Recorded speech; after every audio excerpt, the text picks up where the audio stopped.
on earth do they mean? What are their origins? Today, I'm going to share with you 5 different plant nicknames and the root of those nicknames.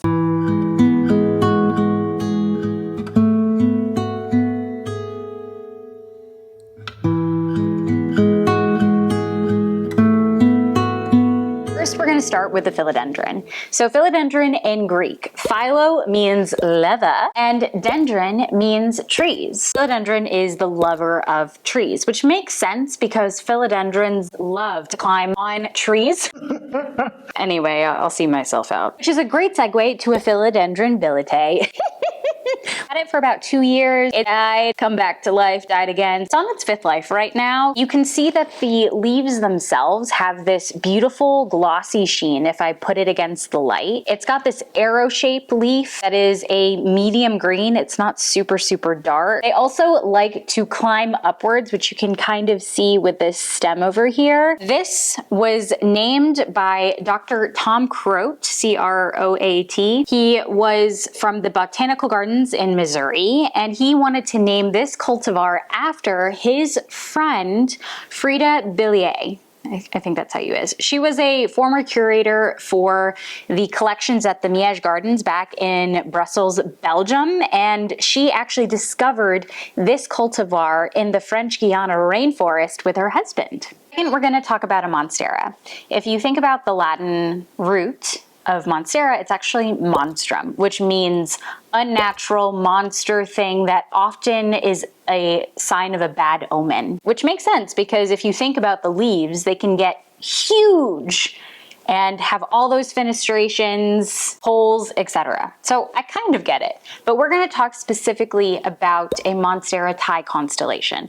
I do not own one. I have a Monstera alba, which you can kind of see here, but we can use our imagination, yeah? This is a variegated form of your favorite Monstera deliciosa, Swiss cheese plant. These can grow up to 2 feet in diameter. Again, huge. Actually have splotches of variegation on there. Right now I'm showing you my Monstera alba, but the Thai constellation, instead of the splotches of variegation being this white color, it's cream and yellow. Its name comes from the fact that the variegation looks like a constellation in the sky, and it is also from Thailand. The namer of this plant, Barry Yinger, says that he saw this plant originally at a nursery in Bangkok and brought it to the US back in 2000, and only in 2003 did he begin propagating and selling them. Lastly, we're going to finish up this video with 3 Scindapsus varieties. Can you blame me? I freaking love this plant. Scindapsos with a K actually comes from Greek, where it means an ivy-like tree, which is funny because when you think about Scindapsus, they love to climb along tree trunks. We're going to start off with a Scindapsus mayari. This is such a cute one. As you can see here, the leaves of this mayari, it's a circular heart shape, right? It's a little chunky. It's not super, super pointy. The variegation also goes toward the middle of the actual leaf itself. It's a milky white variegation. What I've also found as I've grown this plant is the variegation happens every other leaf. It's like it hates me. It won't continue. So I've been getting some reverted leaves, but then it'll randomly pop up in the next one. And this green, I'm sure you can see the plant that is also right next to me. It is the same variegation as a Scindapsus exotica. So I'm gonna just show you a side by side here. And it originated in the Philippines, in Manila, more than 10 years ago. I don't know the exact dates, but the originator actually saw it at a plant show. It started off with one specific cutting or node, and then as they grew it and they cut it, it continued to show variegation. And Mayari in Tagalog mythology is the deity of the moon, night, sky, war, and the beautiful cream-like variegation is reminiscent of the different moon phases. The next Scindapsus we're going to talk about is a Scindapsus maharlica. With this, you can actually see that it has these glittery silver patches. And what's interesting about the variegation is that it takes months, and I mean months, for the variegation to essentially burn in.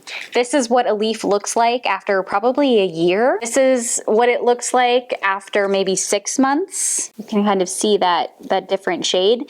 And then this is what it looks like after it's freshly opened. So you can see that it's super, super light here. You can barely see that there's variegation, but as time goes on, that variegation becomes more and more distinct. This originated in Quezon, again in the Philippines. It means nobility and royalty, which is interesting because the noble people there would wear gold and silver jewelry to show how distinct they were. Relates really well when you think about the actual variegation and the silvery look that it demonstrates. The last plant we're going to talk about is a Scindapsus mariposa. So this is a variegated version of the plant I have right here, which is a Scindapsus pictus silver lady.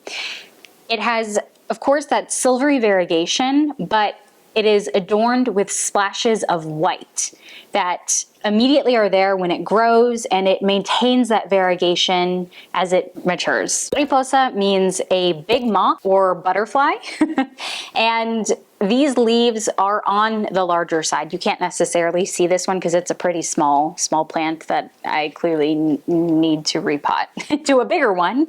And it's interesting because the leaf shape resembles a butterfly's wings. There you have it. Those are 5 plant nicknames. Did you learn something new? Are there specific plant nicknames you want me to cover in the next one? Comment down below. I'd love to know. If you liked today's video, hit that like button. If you want to see more videos like this, hit the subscribe button. And if you want to be notified every single time I post, ring that bell. With that, I hope you have an amazing rest of your day. Thanks for spending it with me, and I can't wait to see you in the next one. Until then, bye!